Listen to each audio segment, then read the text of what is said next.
I personally look at mental illness like a broken bone. Obviously, yes, it's damaged and broken and requires healing and medication and techniques to help heal it, but at a certain point, you also have to put in the work to get it back to a place that you can live with and make it stronger. If you don't know me, my name is Haley. I'm your realistic and balanced bestie, helping you build a stronger brain and body. I'm a little bit congested today, so we just gotta kind of live with that, all right? I toggled back and forth with talking about this for so long because I never wanted it to come off like, oh, she thinks she can heal mental illness, or oh, she thinks it's not real, she's just gonna tell us to think positive, because neither of those are anywhere near the truth. The truth is that I have suffered with depression on and off nearly my entire life. I was even prescribed Zoloft for a short while, but ultimately I decided I just didn't really want to take a prescription drug for my mental health because it just didn't feel like it was the right choice for me personally. Obviously, if you're prescribed medication, I'm not going to tell you to just stop taking it and just listen to everything I have to say and that it's going to magically heal you. But I am saying to keep your mind open to some healing techniques and strategies you may have never tried or heard of. And this is not meant to be a replacement to therapy or psychiatry. It's simply just my list of actionable steps and strategies that I have done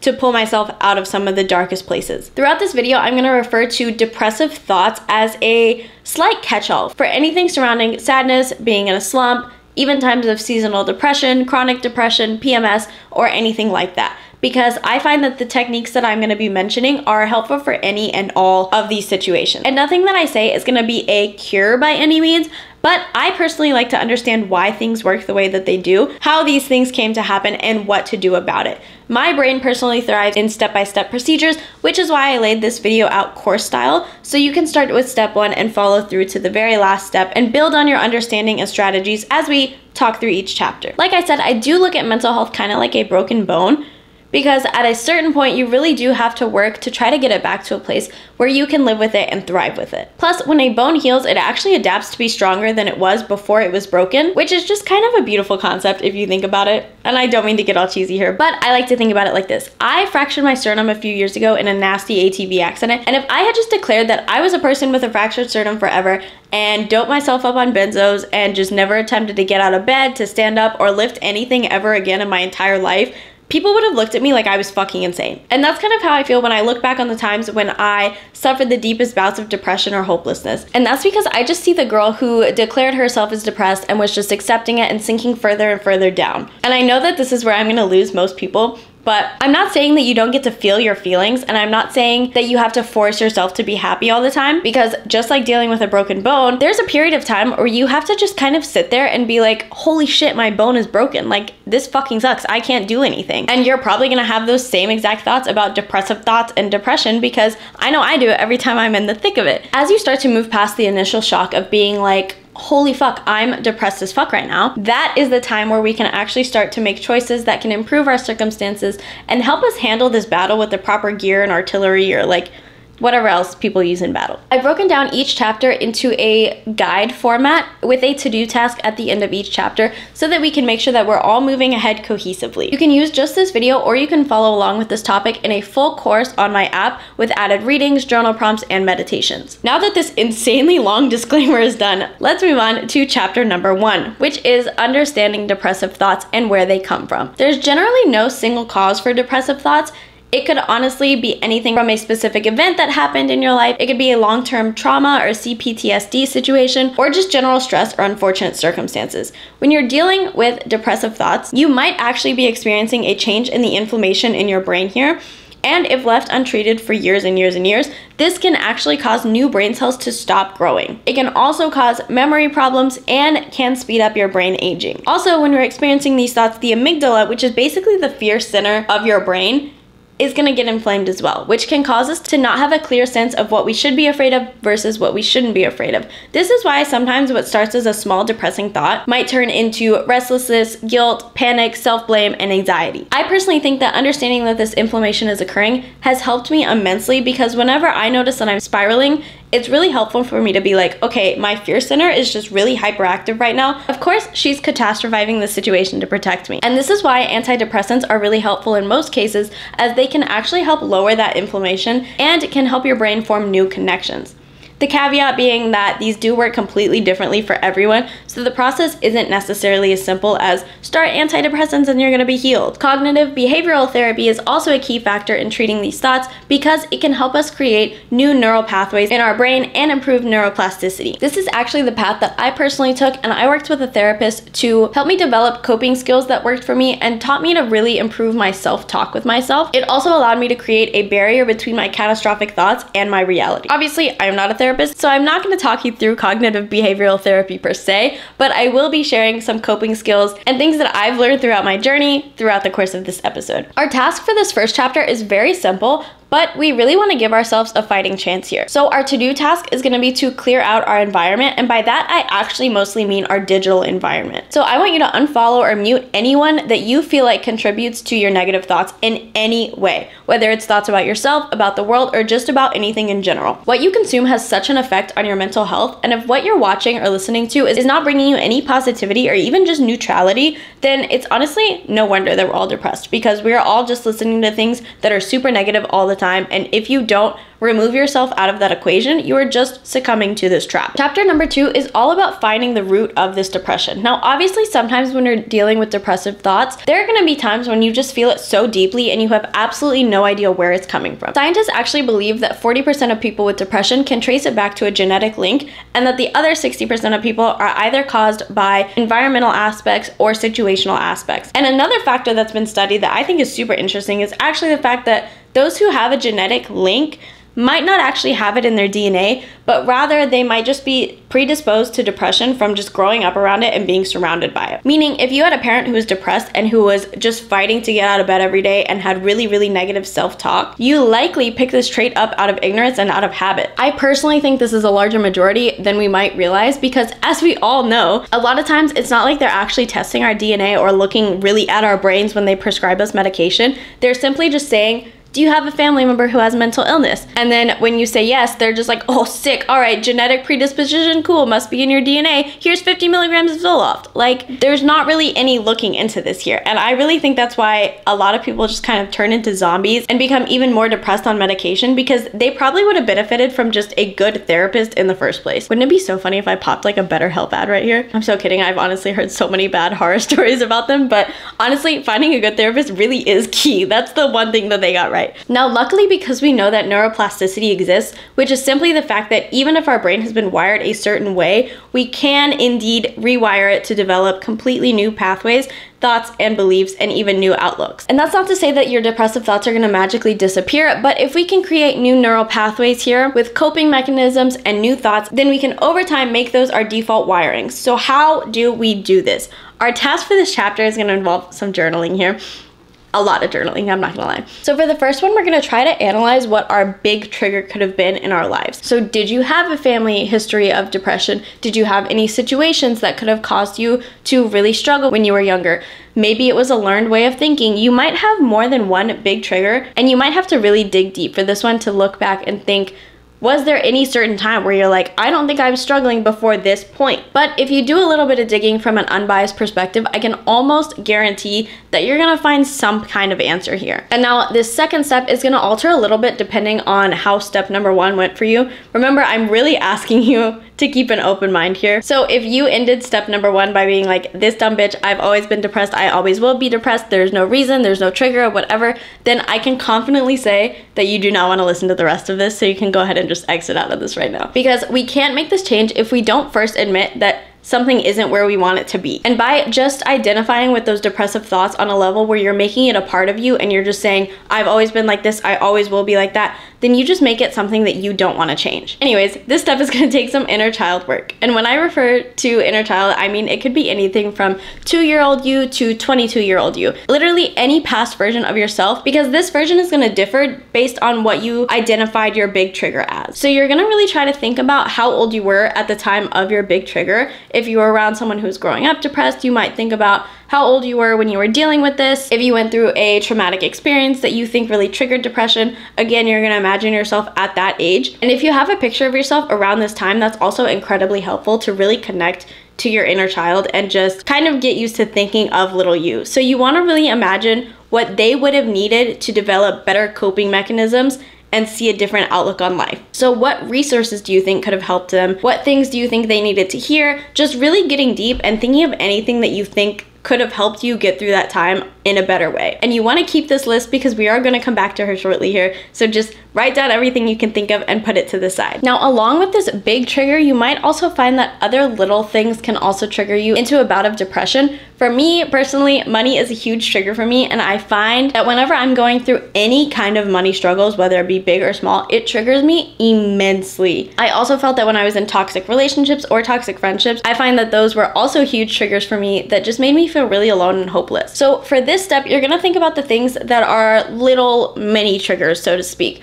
So anything that could have triggered depressive thoughts for you in the last like 6 months to a year, you want to really write these down in as much detail as you can possibly write. And you're going to go even a step further and analyze, is this something that would still trigger you at this very moment, and why or why not? Really analyzing ourselves to see what could be our mini trigger is really helpful. And honestly, if you find a trigger that you can eliminate completely, such as a toxic friendship or a bad work environment or something, then once you've identified this, you can start to think of ways to get away from this trigger and completely remove it from your life. Chapter number 3 is the planning stage. I think that this stage is the most fun, but also it is the fucking hardest when you're in a depressed state of mind, to be completely honest. We are essentially daydreaming with a purpose here. What we're gonna do is create 3 different menus here. So the first and most important menu is your emergency menu. This means a list of absolutely every single thing that you know makes you feel a little bit better when you're down. And this could be literally anything. For me personally, I might list like do a coloring book, do a face mask,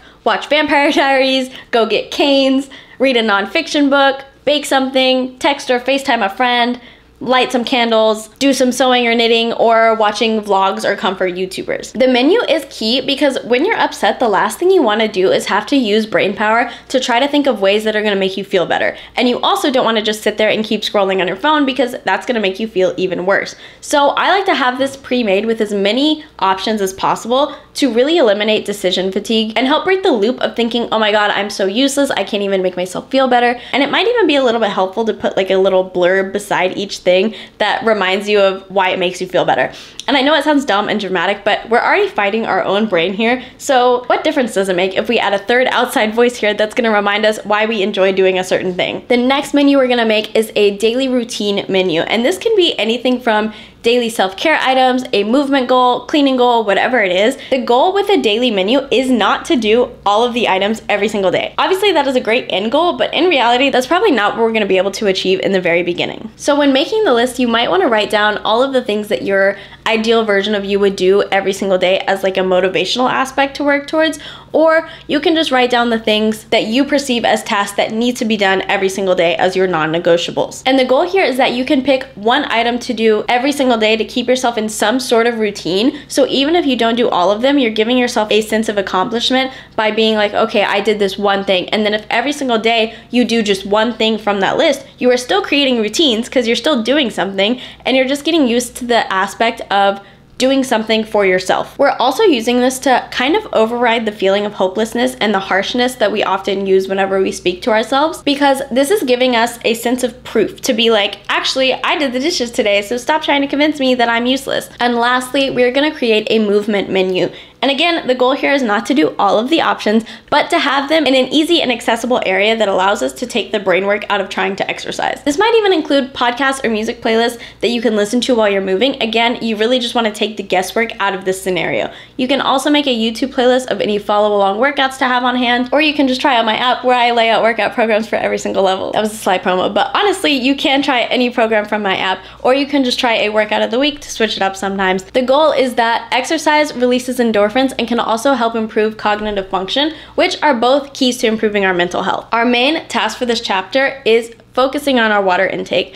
Whether or not that was on your menu, this is going to be a huge key because the more water that you drink, the more you have to pee. And if every single time you get up to pee, you can try to accomplish at least one thing on your menu, you're going to drastically notice an improvement in the confidence that you've built in yourself and in your productivity levels. Self-awareness. Our next step is practicing self-awareness. This is by far the most boring and annoying step, but arguably the most important. Self-awareness is really just trying to take an unbiased view of what's going on in your life. A great tip that I've learned here is to really try to name the emotions that you're feeling. So instead of just saying, I'm sad today. You might be like, oh, I'm disappointed or I'm frustrated. Really naming the emotion and looking at the cause is a great way to self-regulate and eventually work up to a place where you can acknowledge a feeling and let it pass. So let's talk about how this looks in practice. So if you're in a fight with a partner or with somebody close to you, your mind might be saying things like, they just don't get it, no one gets me, nobody even likes me. And when practicing self-awareness, you have to look at those thoughts and go, okay, my mind is projecting thoughts that are rooted in insecurity here. And then you might take note of that and dig deeper into those insecurities when you're in a better headspace, or you might just dive into it right in the moment. Either way, giving each thought a name and a label is a great way to start improving your battle and making it feel a little bit less overwhelming. The key is to really be compassionate with yourself as you do this, because this is a very hard step to take and it can feel really, really draining. So a great way to practice is even by just looking at others, whether it be in movies or people in your real life, and really trying to just name the emotions that they're displaying in any instance. Finally, our to-do list for this chapter is to create a music playlist that puts you in a good mood. It could also even be a YouTube playlist of videos that put you in a good mood. Whatever it is, this playlist is going to serve as our barrier here. So whenever we notice ourselves going down a spiral of negative thoughts, it's your job to try to use that playlist to snap you out of it and break that loop of negative thinking. Chapter 4 is mindfulness techniques. Because the last step can feel really draining and daunting, it's really important to implement some mindfulness techniques to help alleviate some of that stress. Now, meditation can seem really scary to those who have never done it, especially for those who battle with their mental health, because the idea of being alone with your thoughts is not always an idea that we're open to. So a great place to start if meditation is scary is simply with breath work, and you can implement breath work into literally any point of your day, and it can even be done while you're sitting there scrolling TikTok or watching Netflix. Breath work is great because it's been scientifically proven to help calm us down, which is why it's so important to have in our arsenal to help us keep control over our own bodies. The two main techniques that I've talked about, I've actually already talked about before, but I love them so much and I really believe in them. So the first one is a physiological sigh, and the first time I heard about this was from Andrew Huberman, and it is essentially a double inhale with a slow exhale. So you're gonna breathe in as deep as you can, and then once you get to that peak of that breath, you're actually gonna take a second deep breath in and then slowly release that breath.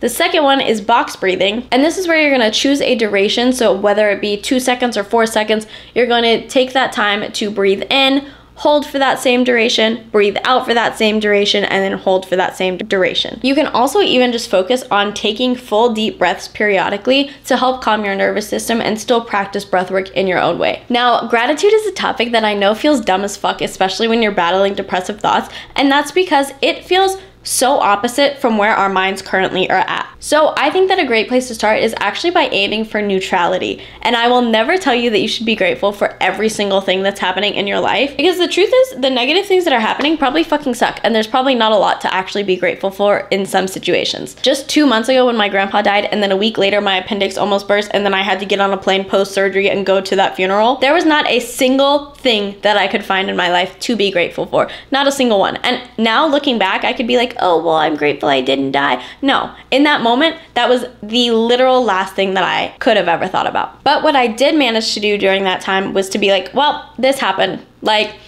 whether I dwell on it or not, it is not going to change the fact that this is something that literally did in fact happen in my life. And obviously that didn't cure me, and grief is a whole nother topic in itself when it comes to healing. But I do think that the neutrality of being like, this happened, is one step closer to gratitude, because once you're neutral, it allows you to kind of be like, okay, well, it could have been worse, so I guess I am kind of grateful I wasn't worse. And then you'll find your mind slowly opening up to the realm of gratitude and finding little things that are unrelated to the things that are happening to you to be grateful for. So it could even be something as silly as like, I'm grateful that I have this water bottle to have when I'm sad, like my little comfort water bottle, or whatever it is. Like, gratitude doesn't really have to be this huge big moment of being grateful for every single little thing that's going on in your life, but it does start with the small wins. And lastly, when it comes to mindfulness techniques, we do have to talk about meditation. And I know it's not everyone's favorite topic because it truly sounds like an overthinker's worst nightmare. And that is exactly why I think it's so important to really implement, no matter who you are. And I do think it's really important to nail down the concept of self-awareness before you start to implement meditation, because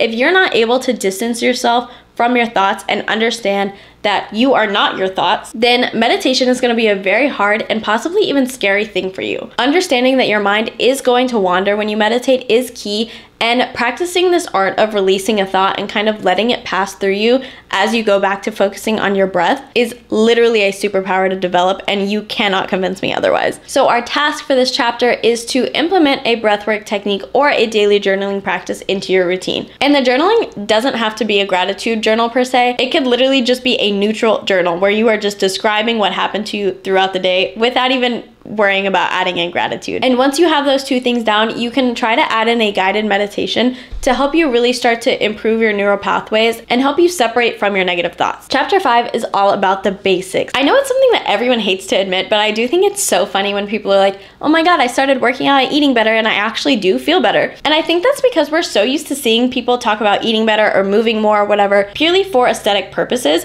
and we kind of forget the positive effects that exercise and eating well has on our brain instead of just our body. Now, of course, as someone who's also been through this, I 1000% know how hard it is to actually do the basics when you're in the midst of depressive thoughts. But typically during these times, we're usually missing out on these 4 key aspects. Number 1 being sleep, number 2 being supplements, 3 being stretching, and 4 being sunlight.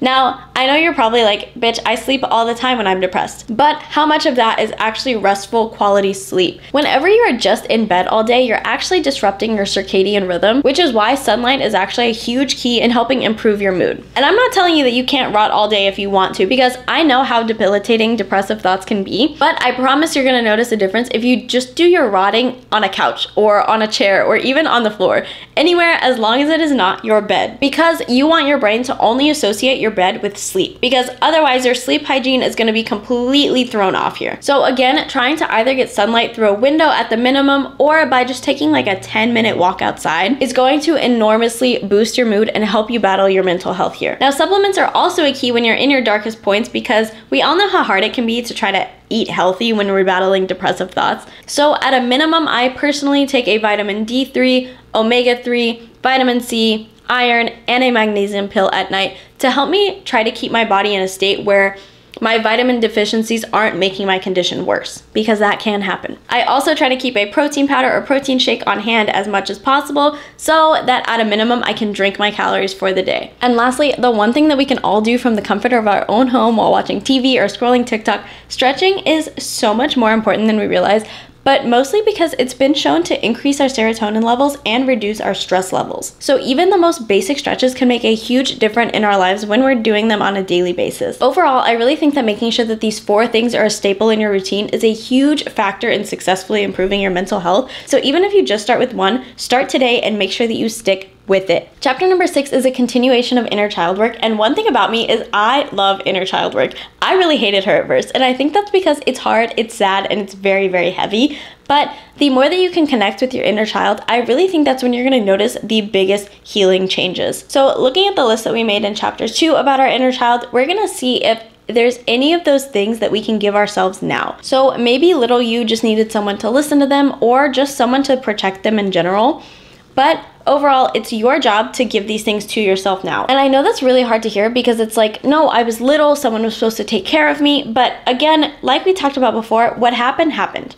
There is absolutely nothing that you can do to change it. You can only try to improve upon the circumstances that you were given. And this step right here is one of the most drastic ways to do that. So since everyone's list is going to be vastly different, you really have to try to figure out ways that you can provide these things to yourself on a consistent basis, maybe through more intensive self-care, or just doing things to make yourself feel protected now. You want to get as creative as possible here to try to give your inner child all the things that you didn't have before. And remember, when I say that inner child could be you from even just a year ago, it doesn't necessarily have to be baby you or toddler you or anything like that. Our task for this chapter is to find old hobbies or to create new ones. Practicing something is actually a great way to connect with our inner child, because it really connects us to the concept of being a beginner at something. And we can really use this connection to hold space for our inner child and just let them enjoy themselves here. Just let them have fun. Chapter 7 is all about lifestyle changes. So now that we've been implementing some of these things and slowly healing ourselves step by step, it's really time to try to put it all together. And this means finding full routines that work for you individually and ones that you can commit to on a daily basis. And you don't really want to rush yourself here, because this phase of healing might not be until like 6 months to a year after you started working through the first chapter. Healing is not linear, and just because I lay these steps out linearly does not mean that it's going to be that simple to achieve. Only you know what a realistic routine looks like for you. So maybe it involves a daily workout, maybe it just involves daily skincare, or a nighttime walk, or maybe just a phone-free morning. Whatever it is completely up to you to determine a routine and to stick to it. And just by building these routines doesn't mean it's going to be perfect, but it is going to give you a much better gauge on your mental health and to help you understand what's actually happening on your tough mental health days. So for example, some days when I forget my morning meditation, I'd find myself super wound up midday, and I'd just sit there and be like, oh fuck, I missed my meditation this morning. Like, no wonder I'm so stressed out right now. It just really helps us have an insight into what's wrong and what we can actively do to help us improve that situation. And just having a routine in general, it's gonna help you improve your productivity levels and just help you have a little bit more of a sense of accomplishment, kind of like we talked about earlier. Our main task for this chapter is to implement screen time limits. So as we grow on this journey and get more comfortable being alone with your thoughts, it's really important to not get sucked back into the trap of our phones and social media. So even just taking 10 minutes at night or 10 minutes in the morning where your phone is completely locked can help you improve the consistency of just being alone with your thoughts and building habits that actually improve your life. I personally use 2 apps to lock my phone. I use ScreenZen and Ochi because I have that little willpower that I need 2 separate apps that both lock me out of social media at certain times of the day, and I just need to make sure that I cannot get into them. And finally, chapter number 8 is your bounce back routine. Keeping your menus on hand is kind of the key to maintaining control over your mental health because it's inevitable. You're gonna relapse, you're gonna have shitty days, and you're gonna struggle with your mental health again and again. That is kind of just the nature of the beast, to be completely honest. So having people around you who are aware of this and can be at your side whenever you need them is a key part of this, even if your friends are virtual. And I don't mean treating your friends like an on-call therapist, because obviously that's gonna do more harm than good, but just having friends that you could be like, hey, I'm having a really tough mental health day. And they could be like, okay, I got you. Do you want to just come over and watch Love Island today? Or let me get you some Starbucks. Or even just someone who can be a listening ear and just say, I'm sorry you're feeling that way. You don't deserve what's happening to you. Because sometimes that sentence can go so much further than literally anything else. And I know sometimes we feel guilty when we neglect our friends, but honestly, most of the time, they'll always understand if you just come at them with an open and honest conversation. And if they don't, then you need new friends. If you don't feel like you have this support system, this is a great time to try to put yourself in new friendship circles. I know it can be really hard when we're past college age, or maybe it's even hard in college, I honestly don't know. But there are so many Facebook groups and opportunities in your city for you to make friends and just connect with new people. So I would look into yoga studios, coffee shops, gyms, bars, local concerts. Honestly, the options are always there. We just have to search for them sometimes. And if for some reason you can't find any new friends, I will be your friend. Actually, one of my main goals in building an app was to have a community of people that could be a support for one another, because even just having friends over text is so helpful sometimes. So our task for this chapter is to focus on maintaining the relationships that we have and focus on trying to build new ones if necessary. Because honestly, the key to bouncing back when you're in a tough spot is having these people around you and having people that you trust, because the people that are in your life are either going to help you or hurt you, and it is always up to you to decide which one of those outcomes happen. Now that I have sufficiently talked my voice out of commission, I really hope that you learned something today and gained some kind of coping skills that you can take with you on this lovely little battle against mental health. I would greatly appreciate if you share this podcast on your Instagram story and tag me at Haley Lene, and share your favorite part of this episode, because the more that you share it, the more that we can help other people improve their mental health. So until next time, be kind to your mind, to your body, and to others, and happy healing.